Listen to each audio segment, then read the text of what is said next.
Good evening, everyone.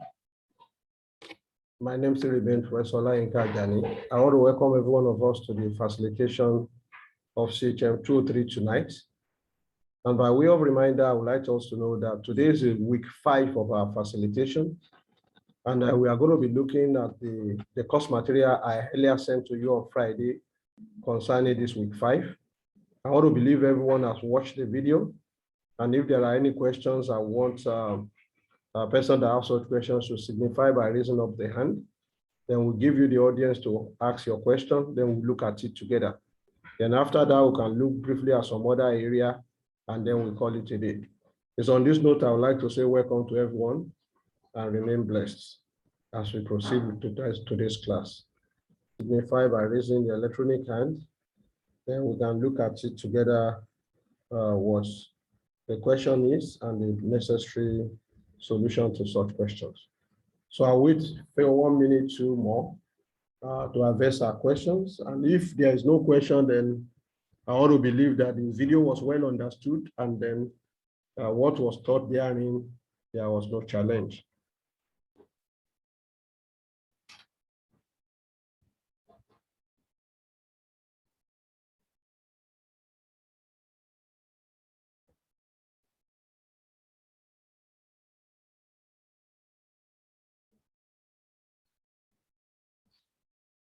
I'm sharing my slide. Can you see my slide?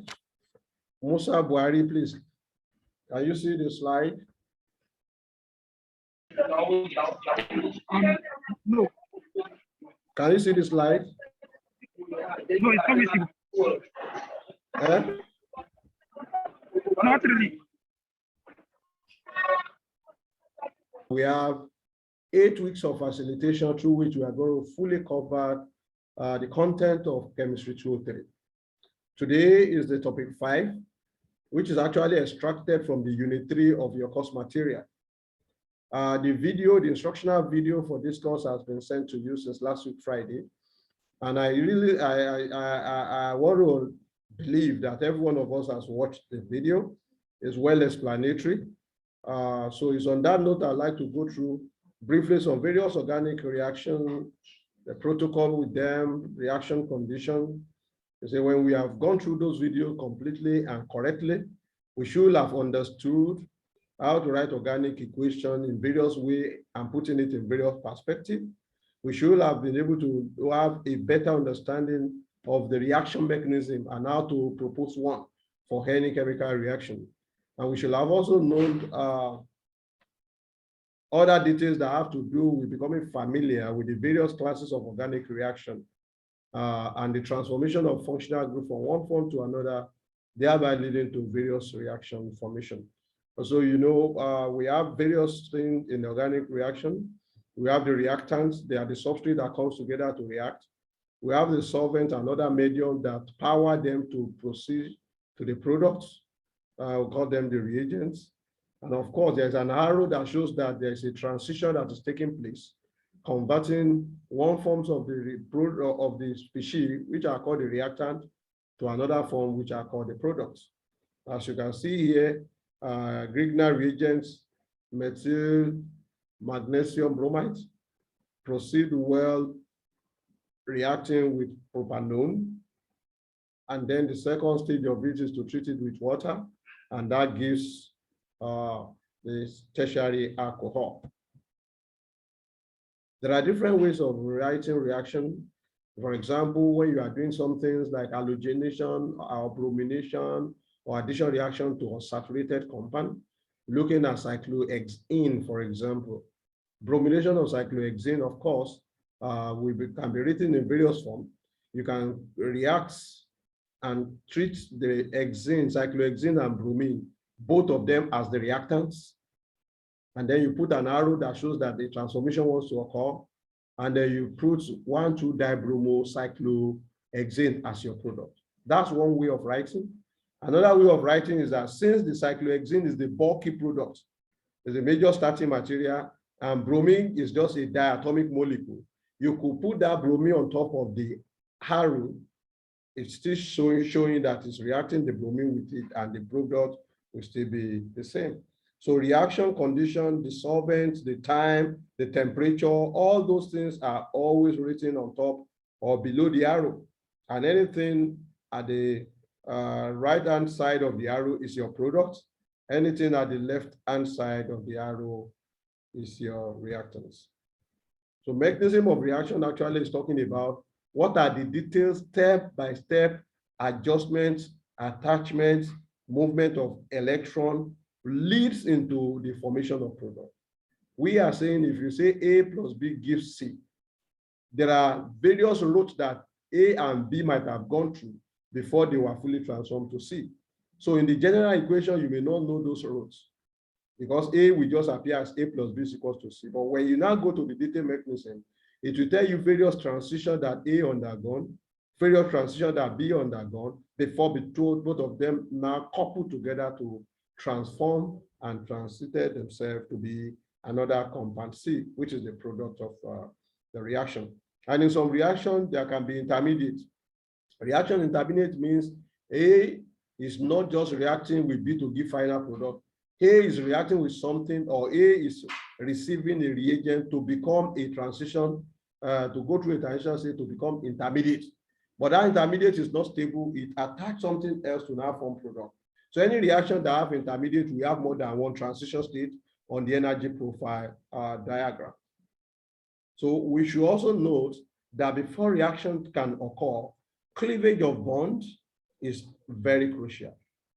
So in every reaction that has ever taken place or that will ever take place in organic chemistry is as a result of the bond cleavage being accomplished by bond forming. What do I mean by that? If AB is to react with something, reaction cannot occur until AB breaks into A and B free states so that A can combine with something else. And so B, we have no choice than to combine with the other thing else. And that's why we are saying if the bond has not been willing to break, a new bond cannot be formed. It's just like a relationship. If a relationship that is not good is airing, you have to break that relationship before you now engage a good relationship. And we are saying in organic chemistry reaction, this breakage of bond can be done in two different ways. It can be done homolytically, or it can be done heterolytically. Homolytically means that each of, AB has a single bond, means that A donate one electron, B donate one electron to form AB bond. And that's why we say it's a covalent bond. So if we are breaking it homolytically, each one electron goes back to A and B. So that is what's called homolytic cleavage, and it will always result in free radical. And the free radical is an odd electron species that's very active, and they have very short half-life. Like you see A dot and B dot, that's a free radical. Another way is that the two electrons that is shared between A and B can be fully transferred to one of them. If it's fully transferred to B, then B will become full negatively charged, and A will become full positively charged. And that means heterolytic cleavage will result in ions formation. Positive ions are the cation, and the negative ions are the anion. So when A is freely available as positive ion, then it will solve and look for a negative ion in the solution or in the beaker or in the test tube or the reaction flask. Then it will be able to attach itself to them because the unlike pole will attract. Positive A will pick negative C to form AC. Positive or negative B will pick positive D to form BD. So you can see a lot of reaction that goes through these two medium. And there are different kinds of arrow in organic reaction. Each one of them have their own meaning. When you have half-head arrow, it's saying that it's not all the two electrons that is transferred. That's one electron transfer. Like for example, if you look at this, like for example, if you look at the breakage of AB here, you can see that it's half electron transfer. So one electron goes back to A. That's why that arrow is not a two-edged arrow. It's different from when you have this. When you have two-edged arrow, it means two electrons are transferred at the same time.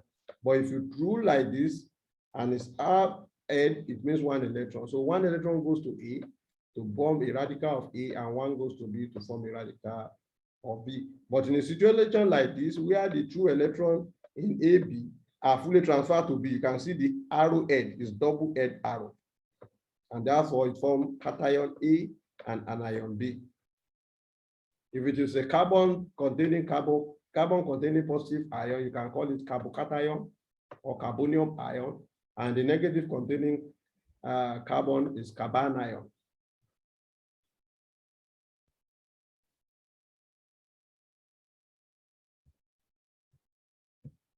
So these are different kinds of arrow. If you have a two-edged arrow, it means reaction proceeds straight. It's a reaction arrow. If you have two arrows like this, you see, it's a double bonded arrow. The double reaction arrow is always used to initiate or to represent product that is in equilibrium. If you have that third one that have only one arrow that have two ends, is to show resonance, a resonance or canonical structure between two groups. So since we don't have any question, I have one question for us. Let's look at this class activity 1.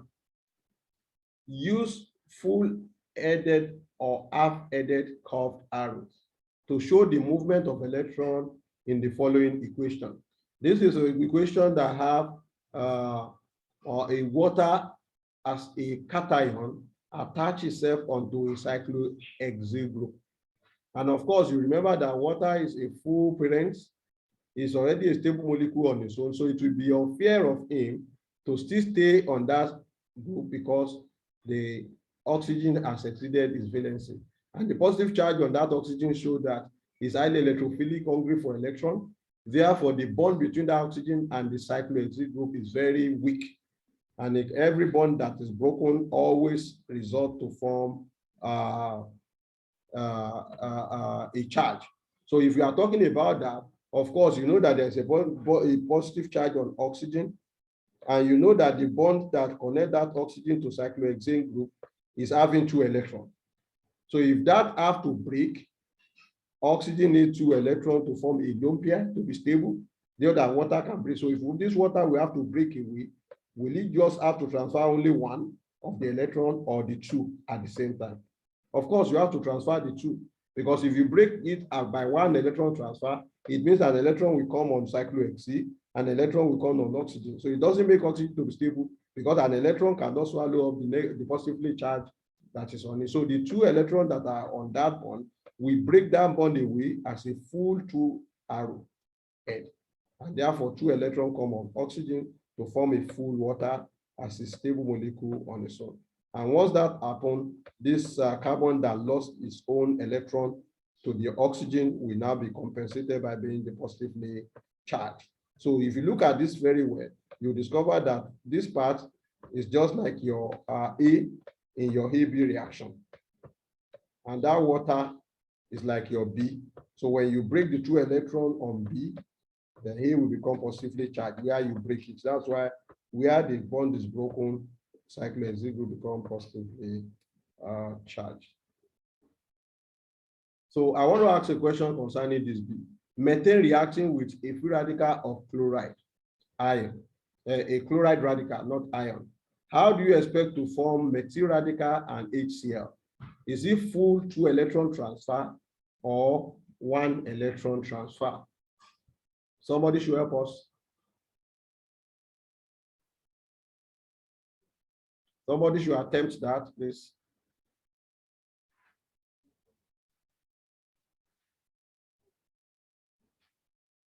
Give me Sola, can you help us? Adeleke.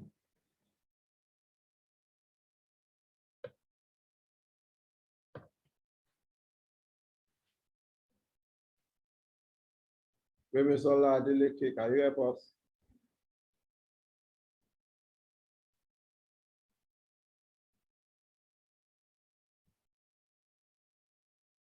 Okay. Musa Buhari, can you try?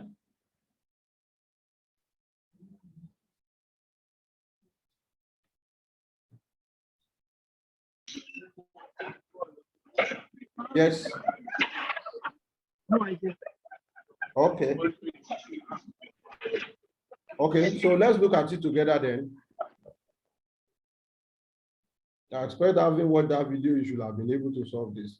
You see that chlorine now, it has 3 lone pair of electron, and it has only one electron that's not making it to be stable. So that chlorine has a radical. If that chlorine have to pick hydrogen, you remember that one electron each, if it's donated by two atoms, they will be able to form bond with each other. So if hydrogen here have to react to attach itself to chlorine, you remember that bond between hydrogen and carbon are two electrons, one coming from carbon, one coming from hydrogen. So if hydrogen have to replace itself, if it has to go and form a new relationship, then this bond has to break homolytically, because hydrogen needs just only one electron to get in touch with one electron of chlorine. So what we are saying is that the one electron of hydrogen can have donated and one electron of chlorine have donated. And when that happens, you will see the H break away, which is one electron, and closely relates itself with chlorine. So that one electron from chlorine and that one electron from hydrogen, we make them to form HCl, a free neutral molecule. If that happens, since two electrons here, one goes to the hydrogen, the other one will go to the carbon. So it's half electron arrow. That's why CH3 is what is remaining here, but with one electron. A methyl radical, the hydrogen has used its electron to donate in the boundary with chlorine to form HCl. And that's why we have what we have in that place.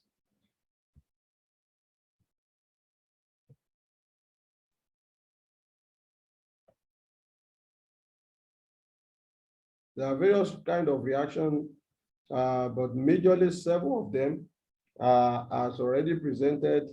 We have substitution reaction, elimination reaction, addition reaction, redox reaction. Redox reaction is a combined reaction of reduction reaction and oxidation reaction coming to bear at the same time. And a species that oxidizes another one is called a reducing agent. A species that reduces another one is called an oxidizing agent. So this reaction always come together. Rearrangement reaction can happen, internal rearrangement in a molecule to get a better stable version of that molecule.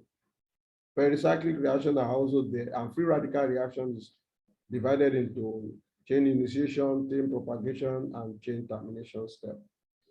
So these are an example of substitution reaction. All these things are simple 400 level courses. And I guess that's the reason why we don't have too much question, why we don't even have any question at all. But going through it one by one, if we look at this kind of a reaction, ethanol becoming ethanol is a, what type of reaction is that? If ethanol becomes ethanol, what kind of reaction is that? Now, oxidation reaction. Oxidation reaction is the addition of oxygen or removal of hydrogen, right? Yes, sir. You can see that your CHO here has only one hydrogen. Your CH2OH has 3 hydrogen. Is that supposed to be oxidation or reduction?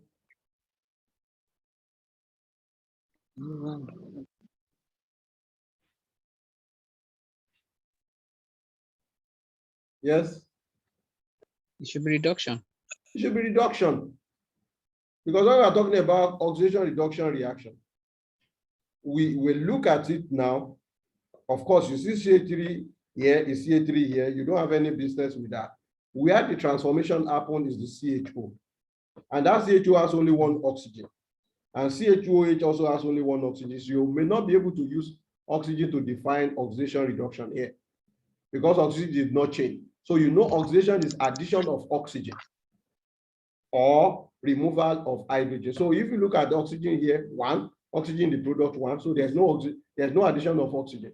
But if you look at hydrogen here, CHO, it has only 1 hydrogen. CHOH has 3 hydrogen. So you can say that's addition of hydrogen. Addition of hydrogen means reduction. So what has happened when an aldehyde goes to an alcohol is called reduction. But if it is alcohol that goes to aldehyde, then that's oxidation. So let's look at the second one and let somebody try. This is ethanol going to ethanoic acid. Which kind of reaction is that? Oxidation reaction, sir. Oxidation reaction. Why is the oxidation reaction? Because we are adding oxygen from Very the good. Very good. Very chromium. good. Very good. You know, oxidation means addition of oxygen or removal of hydrogen. So when you look at this, it has only one oxygen. Here we have two oxygen. So addition of oxygen has taken place. Here on this carbon, you have 3 hydrogen. Here you have only 1 hydrogen. So removal of hydrogen has taken place. So by 2 ways, it is an oxidation. Now, if this has happened that this one is oxidized to this, then the chromium trioxide in acid medium is the oxidizing agent. If this first one is being reduced from the ethanol to ethanol, then the reducing agent is lithium aluminum hydride.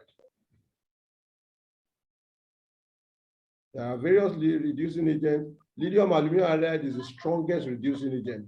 It will reduce aldehyde to primary alcohol. It will reduce ketone to secondary alcohol. It will reduce acid back to primary alcohol. It will even reduce ester back to primary alcohol. It's a very strong reducing agent. But if you want to do your reduction in a mild condition, you can use another counterpart of lithium in group 1 to replace lithium, that's sodium. You can use another counterpart of aluminum in group 3 to replace aluminum, that's boron, and the hydrogen is there. So when you are saying sodium borohydride is a mild reducing agent, while lithium aluminum hydride is a strong reducing agent.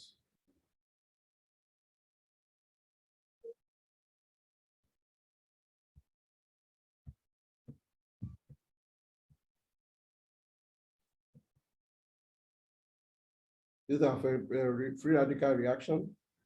Of course, you remember I've told you free radical reaction happens majorly in alkane, because alkane are saturated hydrocarbon. They don't have multiple bond character. So they find it difficult to undergo addition reaction and many of that reaction. But however, they can react with halogen in the presence of light to consistently and continuously substitute the hydrogen of your alkane with halogen until there's no more hydrogen to be substituted. But before that reaction can start, something must initiate it. And the initiator of such reaction is the homolytic breakage of your halogen gas. So if you are trying to react chlorine with methane, so Cl2 will first of all react with light to break into Cl dots, which is 2 radical of Cl. When that happens, radical is much more reactive than neutral molecule. So you have set that reaction in motion. And that's why we say that first step is called initiation step. Then that free radical of chlorine can keep attacking neutral molecule to continually generate a neutral molecule and a radical. A neutral molecule and a radical. In as much as radical is being part of the product, it will attack another molecule to form radical and molecule. It will attack to form radical and molecule. And that's why I call it propagation step. That can go on as long as there is radical in the product. The last stage of it is that if 2 radicals meet themselves on the joint inside the beaker test tube, then what happens is that there will be 1 electron donation from each one of them to form a neutral molecule, and that stops that reaction because it has formed a neutral molecule and there's no more radical that can prolong the reaction. That's why we call that third stage determination step. This is the thing that makes us to have various products from methane reacting with chlorine. When you react methane with chlorine, first time the chlorine substitutes for one of the hydrogen, you will have product of CH3Cl, that's monochloroethane. When you continue, it will substitute another hydrogen to have CH2Cl2, that's dichloroethane. If you continue, it will substitute again to have CHCl3, that's trichloroethane, which is normally called chloroform. And if you still continue, you have CCl4, that's carbon tetrachloride. Types of reagents. In organic chemistry, reagents are typically classified into two. We have the nucleophiles and we have the electrophiles. The nucleophiles are the electron deficient, the electron-rich center, which means in their nucleus, they will have attraction for the electron. You know, nucleus is positively charged because that's where proton is. So nucleophiles are nucleus-loving species. They have either lone pair of electron or negatively charged. Anytime you have anything like that, they are called nucleophile. They are also called Lewis base. Any negatively charged are rich in electron. Any lone pair containing compound are rich in electron, and they are called nucleophile, or they are called Lewis base, or they are called electron pair donor. They have various names that you call them. However, the electrophiles are those ones that are deficient in electron. Is either they have incomplete object. If you have 6 electrons around the center instead of 8 electrons, you know that it's hungry for 2 to get to stability, like your BF3. BF3 has 6 electrons around that boron center, 3 contributed by boron and 3 contributed by fluorine to form 6. So it needs 2 more to form 8. So it's hungry for electrons. So BF3 will be an electrophile. So electron-loving species are called electrophile. How do you identify them? One, they may have incomplete object, which makes them to be hungry to receive lone pair from outside to complete it. 2, they may have a positively charged center. Every positively charged species are called electrophile, and another name for that is Lewis acid or electron pair acceptor. So when the Lewis acid and Lewis base meet each other, they will form an adduct. So there's going to be reaction. So it must be in organic reactions that somebody is willing to give. That person is a nucleophile, and somebody is willing to accept. That person is an electrophile. And when they meet each other, there will be a perfect reaction to form a product. So you should be able to know, for examples of nucleophiles, examples of electrophile, based on all the things that we have said.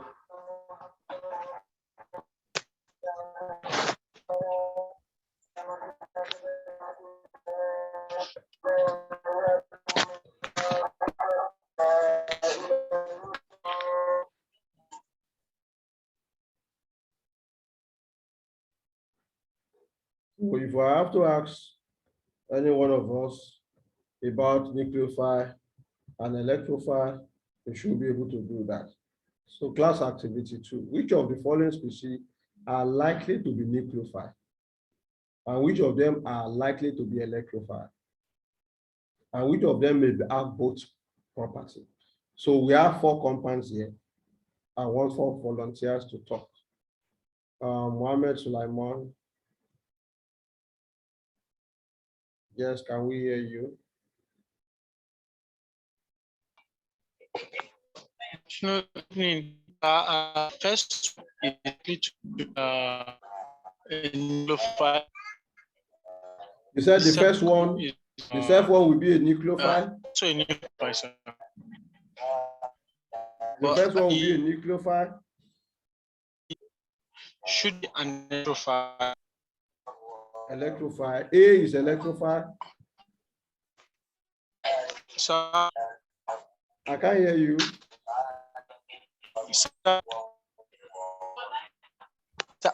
First one, the first that is the methyl chloride. Methyl chloride. Yes. Is nucleophile. Nucleophile. No. Yes, the first. Number 2, a B. B is nucleophile. B is nucleophile. Okay. C.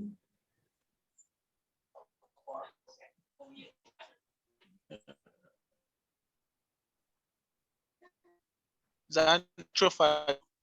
What? C is what? C is electrophile. C is electrophile. What of D?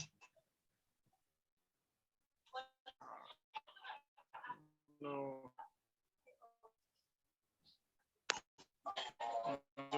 I have the answer. Huh? Huh? D.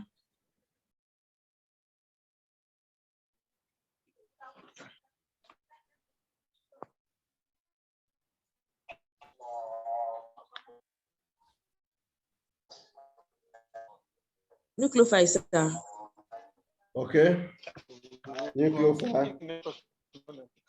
So let's now look at it together. Remember that we have not completed this question. We said which one of them is nucleophile, which one of them is electrophile, which one of them has capacity to be both nucleophile and electrophile. So when we look at the first one is methyl chloride.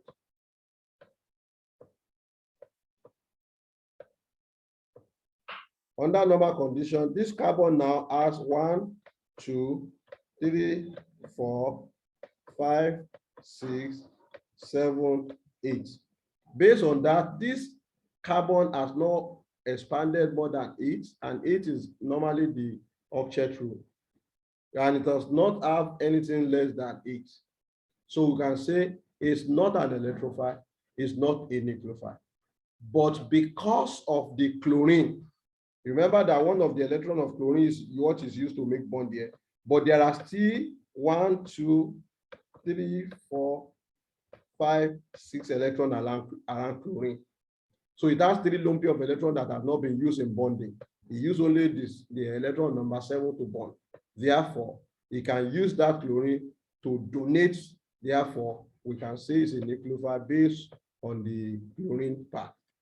Now, if we come to the second one, automatically I've told you, the nucleophiles are either something that have lone pair of electron, which means a pair of electrons that have not been used in bonding, or something that is negatively charged. Anything negative is rich in electron. Of course, electron is negative, proton is positive. So anytime something is an anion, you know that automatically is a nucleophile. I told you that nucleophile can be known by 2. Either it has lone pair of electron that it has not used in bonding, or is negatively charged. So therefore, this one, by the virtue of the negative charge here, is a nucleophile. So the third one, we said, is electrophile. This third one can be nucleophile and can also be electrophile. Because when you say electrophile, it means something that can accept electron, but because of the pi bond nature, a lone pair of electron can come in to shift that pi bond to be a negative charge. So it can receive, because of that sp2 hybridized carbon center, it can receive from outside, and therefore, if you, for example, if you are using hydroxy group from outside, you can attack this carbon to turn this bond to a negative charge here.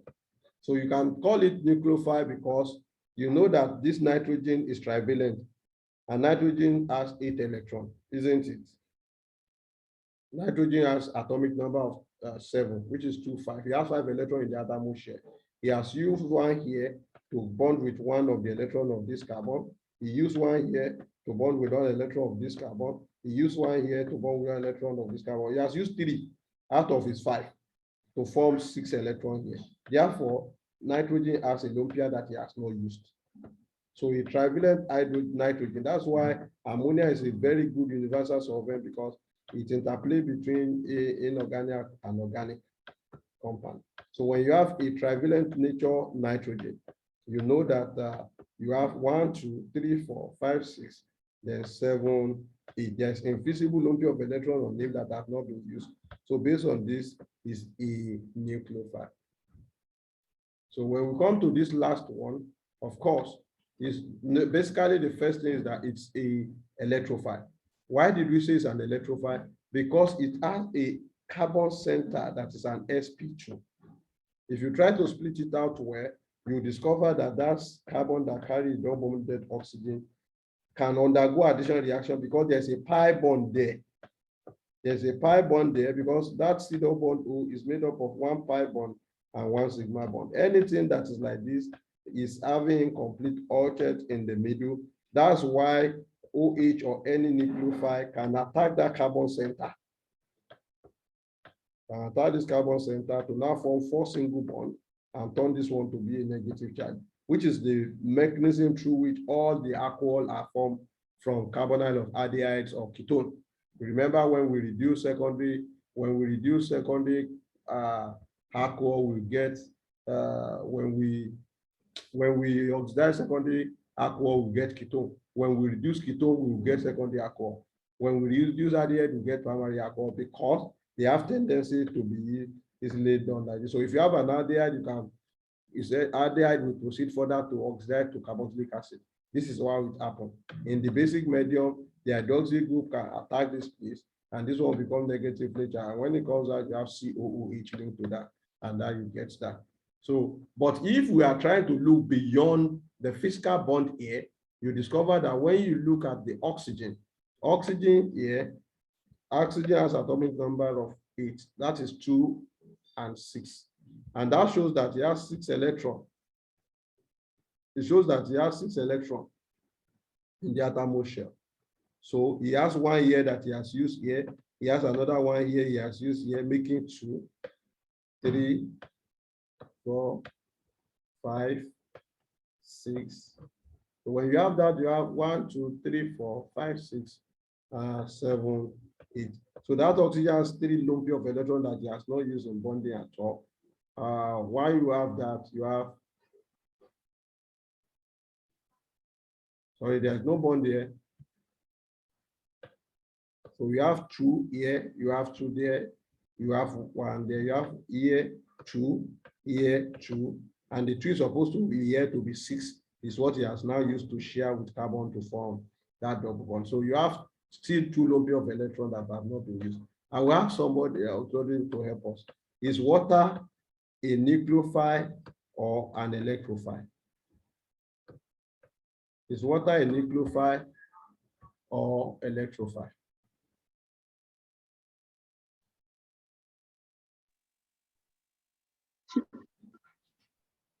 Water is a nucleophile, sir.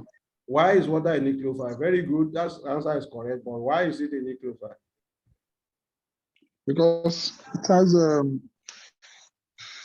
some lone pair of electrons that. How many? That's 2, 6. That's 3 lone pair of electrons. Let's look at it together.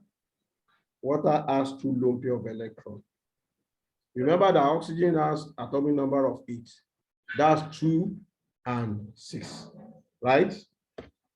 Now, if you have 1, 2, 3, 4, 5, 6.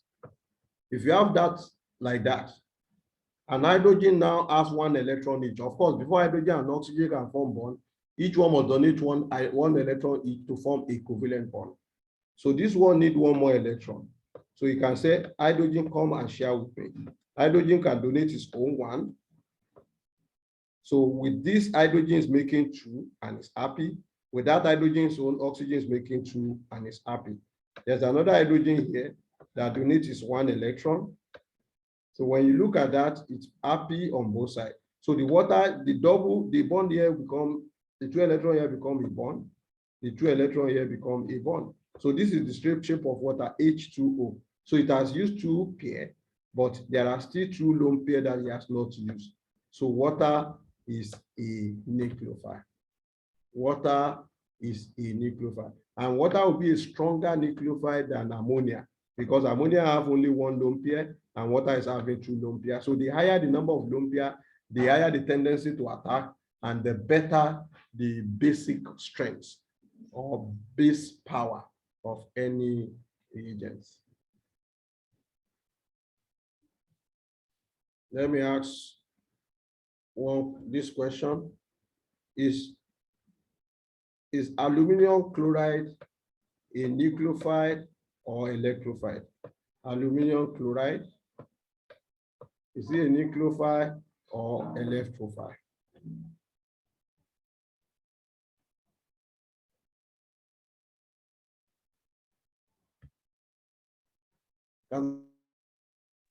It's nucleophile.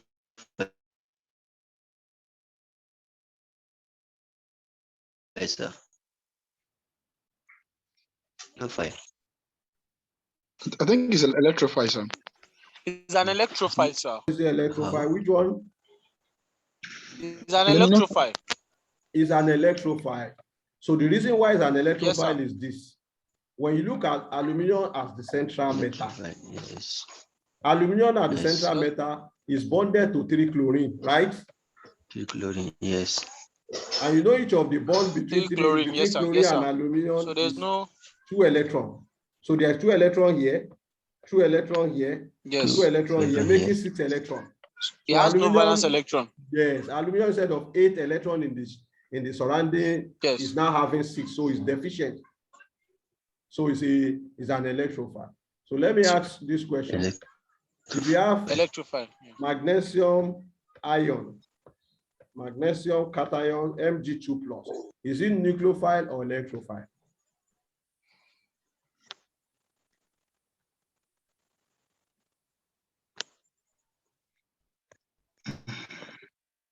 Magnesium 2+, is it a nucleophile? Sufficient. Is it a nucleophile or an electrophile? It's a nucleophile, sir. You are saying that it's very rich in electrons. Is that what you are saying? Yes, sir. Let's look at Is a magnesium. electrophile. Let's look at So it's magnesium. very rich in electron. It's rich in more of the protons. Let's look. Proton is not the same thing as electron. Let's look together. When I say magnesium, Electron Mg, deficient. wait, if I say magnesium, the atomic number is 12, right? So it has Yes. 12 electrons.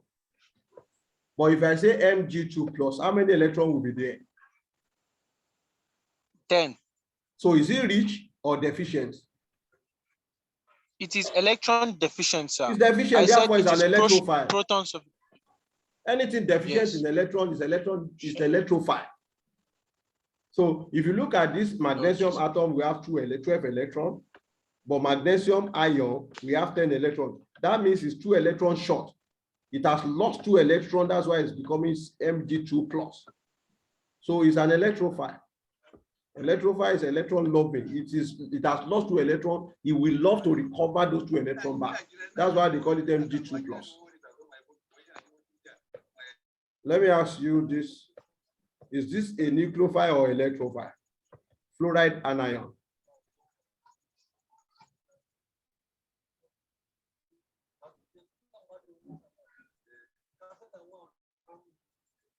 So these are nucleophiles, sir.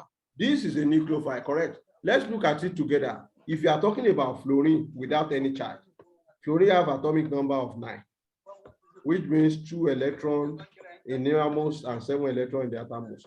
But when you say fluorine minus, what does it mean? It has borrowed 1 from outside. F minus, we have 10 electrons. So it's one electron more than normal fluorine. So it's rich in electron by 1 extra electron. Therefore, it's called a nucleophile. So we should have understanding. I told you this before, that anything negatively charged is rich in electron because it means he has borrowed electron from outside to what he has. So it's a nucleophile. But anything that is positively charged is electrophile because it has lost that electron. That's why it's carrying that positive charge. Therefore, it's hungry to get it back.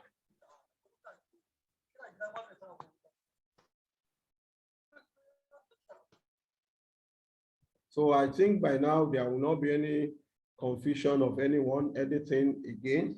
Having gone through this class, this is the end of the class today.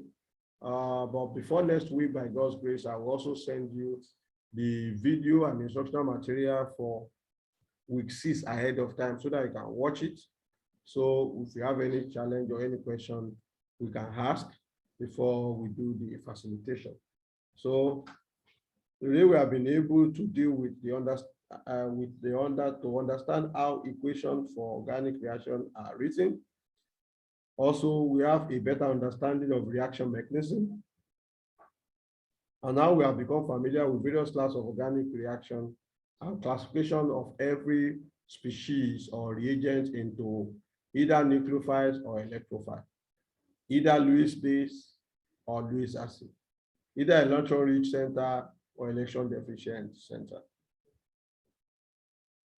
Mohammed Sulaiman. That will be the last question before we call it a day. Sulaiman, you raise your hand.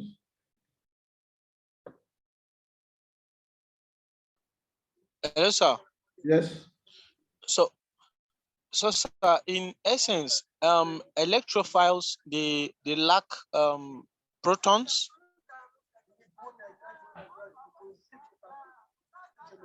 Hello, sir. Electrophile don't lack proton, they lack electron.